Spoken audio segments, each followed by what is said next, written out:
Hello everyone, I'm Kevin Ellison, and here's a look at what's going on this week in the news. We begin with news from the Vatican. To celebrate the feast of Corpus Christi on May 30th, Pope Francis held Mass outside of the Basilica of St. John Lateran and then led a candlelight procession on foot to the Basilica of St. Mary Major. During his homily at the Mass, Pope Francis said that Jesus speaks in the silence of the mystery of the Eucharist and reminds us each time that following him means going out of ourselves and making our lives not something we possess, but a gift to him and to others. During the mile-long procession after the Mass, the monstrance with the Blessed Sacrament was carried on the truck that Blessed John Paul II began using in 1994 when he could no longer walk the full mile. Pope Benedict XVI participated in the procession each year, riding in the truck, kneeling before the Eucharist. In news now from around the country, Florida's 7 Catholic bishops are asking Governor Rick Scott to commute the death sentences of inmates Elmer Carroll, William Van Poyck, and Marshall Gore to life in prison. In a letter addressed to the governor, the bishops argue that using capital punishment to show that killing is wrong sanctions revenge, and that the violence of capital punishment would do little to relieve the pain of the survivors of the men's victims or be helpful to society. Governor Scott recently signed warrants for the executions of the men over a span of 26 days, which started May 29th. This would be the most executions in such a brief period of time in more than 2 decades. In news now from Rome, Franciscan Father Michael Perry was elected Minister General of the Friars Minor May 22, 2013. He spoke to Catholic News Service about Pope Francis's impact on the Franciscans.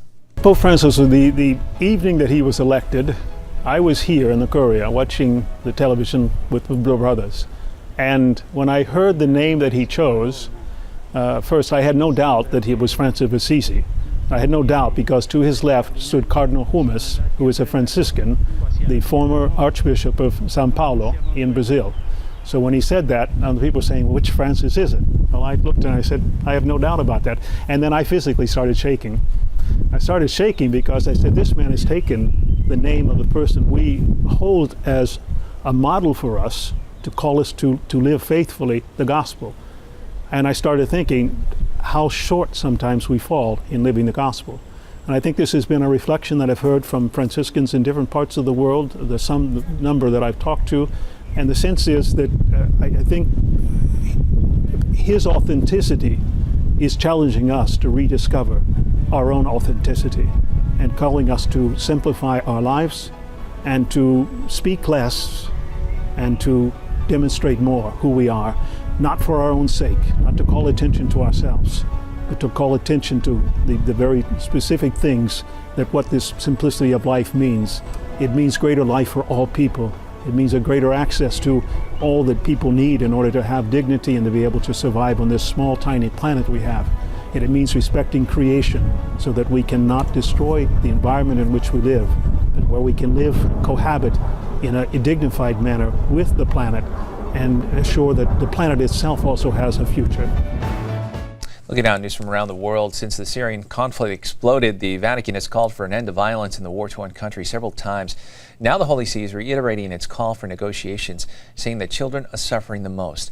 Archbishop Silvano Tomasi, the Vatican's permanent observer to U.S. agencies in Geneva, told the Human Rights Council on May 29th during a debate on Syria that in order to silence the guns, people must reject personal revenge and ambitions of dominance. Syrian rebels are demanding the resignation of Syrian President Bashar Assad. Both sides have been accused of atrocities. Archbishop Tomasi said that over the more than 2 years of conflict, tens of thousands have been killed, 1.5 million Syrians have fled to other countries, and more than 4 million people have lost their homes. More news now from around the country. Archbishop Paul Coakley of Oklahoma City, in his latest column in the Sooner Catholic, talked about the overwhelming support from people around the state and around the nation for the victims of the deadly tornadoes that struck central Oklahoma. The Archbishop praised organizations like Catholic Charities USA, the Knights of Columbus, and the Society of St. Vincent de Paul for reaching out and providing support in the various areas affected by the devastating storms. At the request of the USCCB, Cardinal Sean O'Malley of Boston has authorized a special second collection to be taken on the weekend of either June 1st or 2nd or June 8th or 9th. The funds collected will be utilized to support the efforts of the USCCB and Catholic Charities USA. And finally in the news, the U.S. Bishop's second annual Fortnight for Freedom will be held June 21st through July 4th. The Fortnight is a period of prayer and fasting to raise awareness of challenges to national and international religious liberty. To kick off the Fortnight, Archbishop William Lori of Baltimore will celebrate an evening mass June 21st at the Basilica of the National Shrine of the Assumption of the Virgin Mary in Baltimore. And Cardinal Donald Wuerl of Washington will conclude it with a noon mass on July 4th at the Basilica of the National Shrine of the Immaculate Conception in Washington, D.C. If you'd like more information on the events and how to observe the Fortnight, you can visit www.fortnightforfreedom.org. And that is all the information we have for you this time. I'm Kevin Nelson. And don't forget, you can keep up to date on Catholic news throughout the week with Catholic Newsbreak right here on the Catholic TV Network.